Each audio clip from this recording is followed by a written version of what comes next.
Channel. तो आज हम बात कर रहे हैं प्रोमिनेंट डिस्कवरीज ऑफ इंडिया। ठीक है, तो अब यहाँ जो कि मुख्य जो खोजें हुई थी, वैज्ञानिक खोजें, उनसे रिलेटेड बात इसमें होगी, साइंटिफिक डिस्कवरीज। ठीक है, तो सबसे पहला क्वेश्चन है, रमन प्रभाव की खोज किसने की, जो राष्ट्रीय विज्ञान दिवस पर मनाया जाता है। देखिए, राष्ट्रीय विज्ञान दिवस जो होता है ना, वो सीवी रमन की यादों में ही मनाया जाता है। ठीक है, तो इसका आंसर क्या है, आपको पता चल ही गया होगा, सीवी रमन इसका आंसर है। ठीक है सर, सीवी रमन इसका आंसर। और एक और बात, सीवी रमन ने क्या किया था, सन 1928 में, 1928 में इन्होंने क्या की थी, रमन रेस की खोज की थी। रमन किरणों का इन्होंने क्या किया था, खोज किया था। साथ ही साथ 1930 में इनको नोबेल प्राइज दिया गया था इनके अच्छे काम पे। ठीक है, और ये रमन रेस करती क्या थी, ये रमन प्रभाव किस पे था, इन्होंने लाइट पे काम किया था। और लाइट के साथ साथ स्कैटरिंग ऑफ लाइट के बारे में बताता है। ठीक है, स्कैटरिंग का मतलब एक तरीके से है लाइट का फैलना। ठीक है, उसके बारे में ये बताता है रमन रेस। ठीक है, नेक्स्ट क्वेश्चन, तो आंसर हो गया आपका सी। नेक्स्ट क्वेश्चन है, रमन प्रभाव की खोज किस वर्ष हुई है। मैंने जैसे कि आपको अभी भी बता दिया, रमन प्रभाव की खोज हुई 1928 में। आगे बढ़ते हैं, नेक्स्ट क्वेश्चन, प्लास्टिक सर्जरी के जनक के रूप में किसे माना जाता है, किसे जाना जाता है प्लास्टिक सर्जरी के जनक। क्या चरक को जाना जाता है, जीडी नाइक को जाना जाता है, या सुश्रुत को। तो देखिए आंसर है सुश्रुत। ठीक है, आंसर ऑप्शन सी आपका क्या हो जाएगा, सही आंसर। ठीक है, आपकी सुविधा के लिए लिखी भी हमने। तो देखिए, सुश्रुत जो थे वो शल्य चिकित्सा और प्लास्टिक सर्जरी के संस्थापक के पिता हैं। और देखिए, सारे जितने भी हमने इसमें साइंटिस्ट डाले हुए हैं ना, जितने भी वैज्ञानिक डाले हैं, सब इंडियन है। ठीक है, ये याद रखिएगा।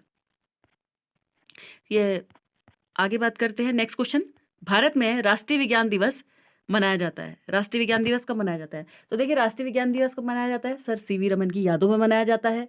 याद रखिएगा, 28 फरवरी को मनाया जाता है। साथ ही साथ 1928 में इन्होंने क्या किया था, खोज की थी, और 1930 में इन्हें नोबेल प्राइज मिला। बार बार याद रखिएगा, ये बहुत इंपॉर्टेंट लाइन है। ठीक है, आगे बढ़ते हैं, नेक्स्ट क्वेश्चन, ऑप्शन इसका ए था आंसर। सर सीवी रमन की खोज का वैज्ञानिक महत्व था। सीवी रमन ने जो वैज्ञानिक खोज की थी, उसका महत्व क्या था, किस चीज पे की थी इन्होंने खोज। क्या एक्सरे की खोज की थी, क्या डीएनए संरचना की खोज की थी, क्या इलेक्ट्रॉन की खोज की थी। तो याद रखिएगा, इन प्रकाश जहां पे आ गया ना, आपका आंसर वहीं फिक्स हो जाना है। काम किस पे किया था, प्रकाश की तरंगदैर्ध्य में परिवर्तन। क्यों, ध्यान दीजिएगा, स्कैटरिंग का मतलब क्या होता है, लाइट रे आई एक जगह से दूसरी जगह गई, जैसे टकरा के दूसरी जगह जाती है ना, तो उसकी वेवलेंथ में, तरंगदैर्ध्य में क्या आता है, परिवर्तन आता है। ये इस पे काम किया था इन्होंने। तो ऑप्शन नंबर डी आंसर हो जाएगा। नेक्स्ट क्वेश्चन, राष्ट्रीय विज्ञान दिवस 2024 का विषय क्या है। राष्ट्रीय विज्ञान दिवस जो था 2024, उसका विषय क्या था, तो इसका विषय था, याद रखेंगे, सतत भविष्य के लिए विज्ञान। ठीक है, हमारा जो भविष्य है आगे, कॉन्टिन्यूस जो हमारा फ्यूचर है वो अच्छा रहे, उसके लिए साइंस, ये था। नेक्स्ट क्वेश्चन, कौन सा भारतीय शहर सर सीवी रमन द्वारा स्थापित Indian association for the cultivation of science से जुड़ा है। तो इसका आंसर क्या है, कोलकाता।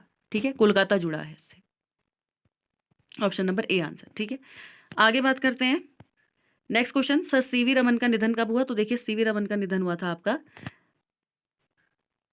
1970 में। ठीक है, 21 नवंबर 1970, ऑप्शन ए आंसर।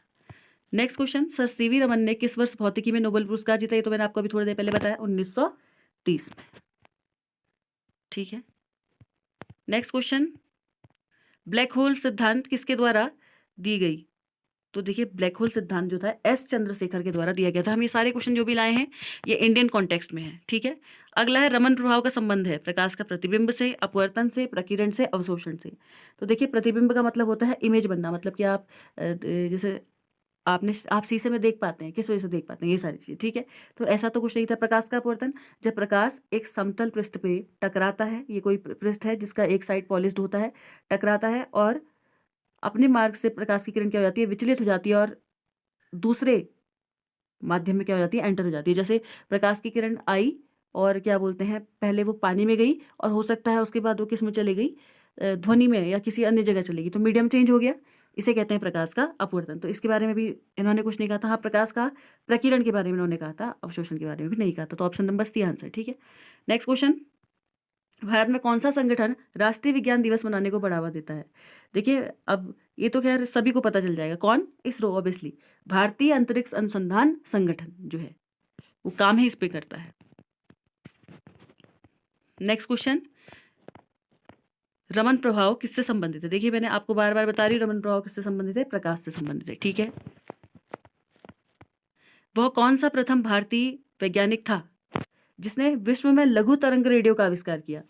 तो देखिए सीवी रमन ने ऐसा काम तो नहीं किया था, विश्व में तो नहीं किया था, सत्येंद्र बोस ने नहीं, तो चंद्रशेखर ने किया था क्या? नहीं।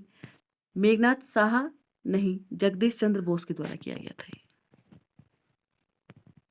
ओके, अब बात करते हैं नेक्स्ट क्वेश्चन। चंद्रा एक्सरे दूरबीन का नाम किस वैज्ञानिक के सम्मान में रखा? देखिए चंद्रा से याद रख सकते हैं चंद्रशेखर, ठीक है, सी चंद्रशेखर के नाम पे इसे रखा गया है, ठीक है। तो कैसे लगे आपको ये आज के क्वेश्चंस, ज़रूर बताइएगा, ठीक है।